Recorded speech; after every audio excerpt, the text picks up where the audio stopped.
Good afternoon. Today, just permitting, I want to just mention that I'm a PhD student at third year, and I work at the University of Oxford, and my supervisor is Alexander Krusluski. Today, I'm going to talk about the fatigue and fracture behavior of an magnesium alloy, which has been plastically deformed by constrained groove pressing. And I'm going to analyze and try to model the effect of overload on the fatigue crack growth ratio. Okay. So, an introduction to the magnesium alloys. Within the class of lightweight alloys, magnesium alloys is gaining popularity since its great ratio between the density and strength.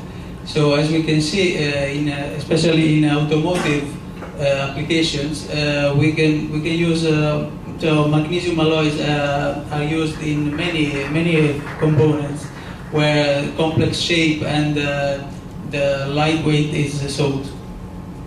Due to its very good castability, the magnesium alloys can be used also for very complex shape like bodies of cameras, and also where the damping effect is sought.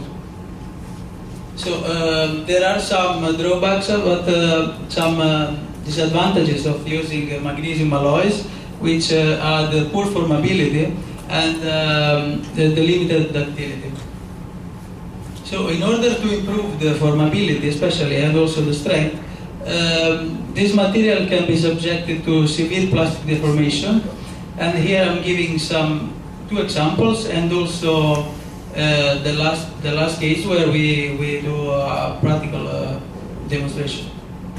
We analyze this case. So anyway, the first case is the equal channel angular extrusion, where the material is forced to follow a channel which contain an angle, so some shear stress is applied to the material, and a sort of recrystallization happened to the material, and with a consequent grain refinement.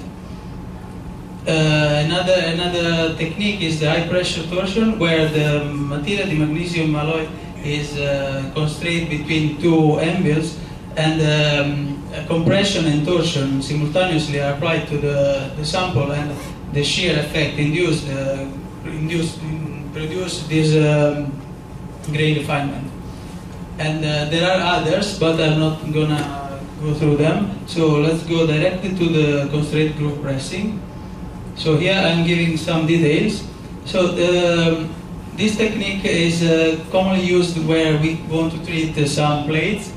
So the principle is that the sample is placed between two dies containing grooves. So it provides like 4 steps. So the first step is that the plate is being plastically deformed by the movement of this upper die. So we obtain as a final result this deformed plate, and in these zones the shear occurs, so the material is deformed plastically.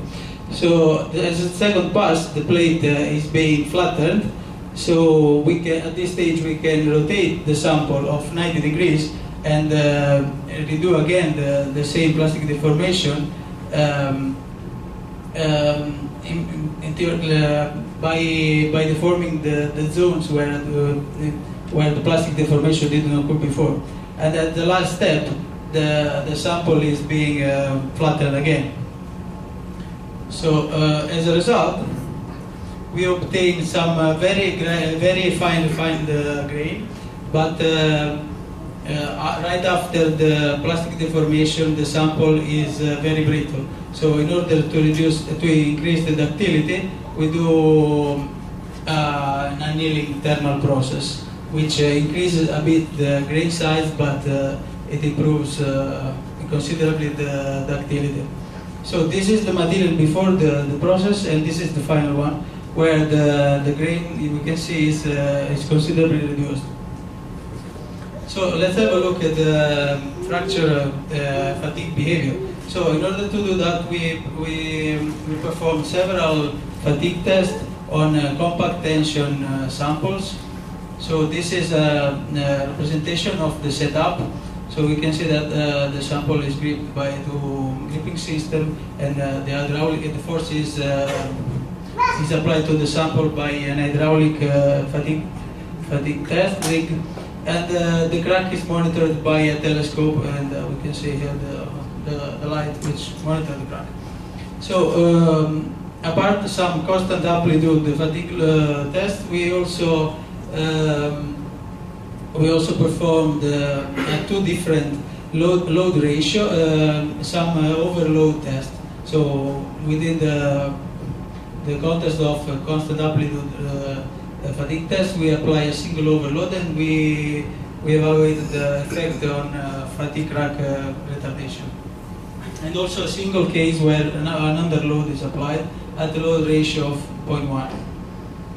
So here, this Paris diagram represents all the results. So first of all, what we can see is that is the comparison between the parent material, so the material which has not been subjected to plastic deformation, are these dots here, which are completely cannot be distinguished by the treated one. So there is no enhancement of the fatigue behavior, and on the other hand, if we look at the case where the high load ratio was applied to the sample, we can see that there is a reduction of considerable reduction of the fatigue threshold. So we can fit this curve with the Paris by fitting with the Paris law constants, and we can see that also the slope has slightly changed. Okay. So in order to model the fatigue behavior in case of different load ratio and taking in account also the overload effect, our idea is to combine a Walker model with a Wheeler model. The Walker model takes in account the load ratio. So basically, it's this can be done by introducing a new parameter which is called gamma, and is the load ratio sensitivity. And so in this way can be defined an equivalent stress intensity factor range. So here are two representations of the same quantity.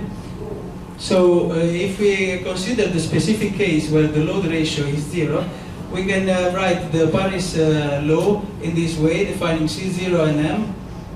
And so if the Walker model consider that the fatigue growth rate is coincidence to the load ratio of 0. So in this way, if we rewrite the Paris law and we substitute the Walker's formulation, we obtain this final formulation where all the possible load ratio combination can be gathered together. It's worth noting that the loading ratio has to be equal or greater than 0. So rewriting this equation in a logarithmic form is used for the fitting of the parameters with the experimental data. So it reconduct to the linear fitting. So in this way we can fit all the data, all the experimental data, and evaluate the model constants. Okay, now we switch to the Wheeler's model, which is thought to be to model the overload effect. So the overload effect is introduced by introducing two different coefficients, two different parameters. One is the delay, the crack delay, and the other is the crack retardation. The crack delay accounts the possibility of an acceleration right after the overload, and a deceleration at slow decay till it reaches its minimum speed.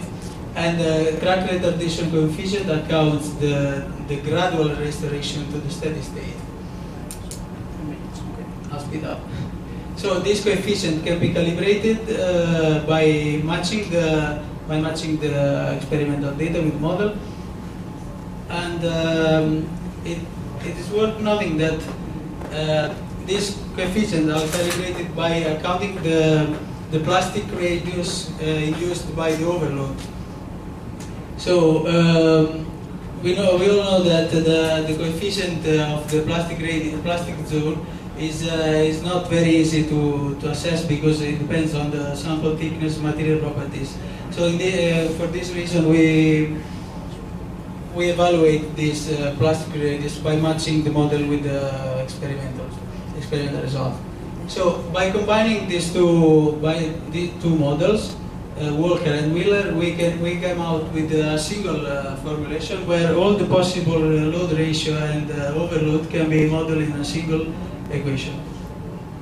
So here are the resulting parameters by fitting with experiments, and here the result for load ratio of 0.1.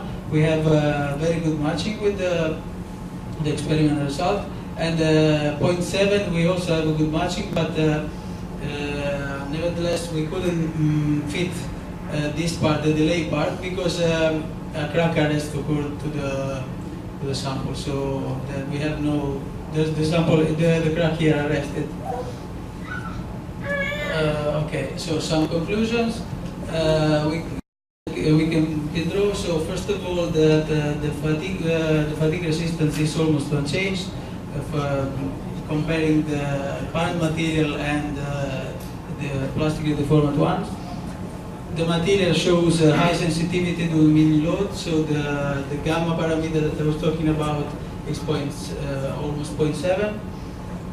And this combination of two models is really able to capture and model any combination of loads and load ratios and overload.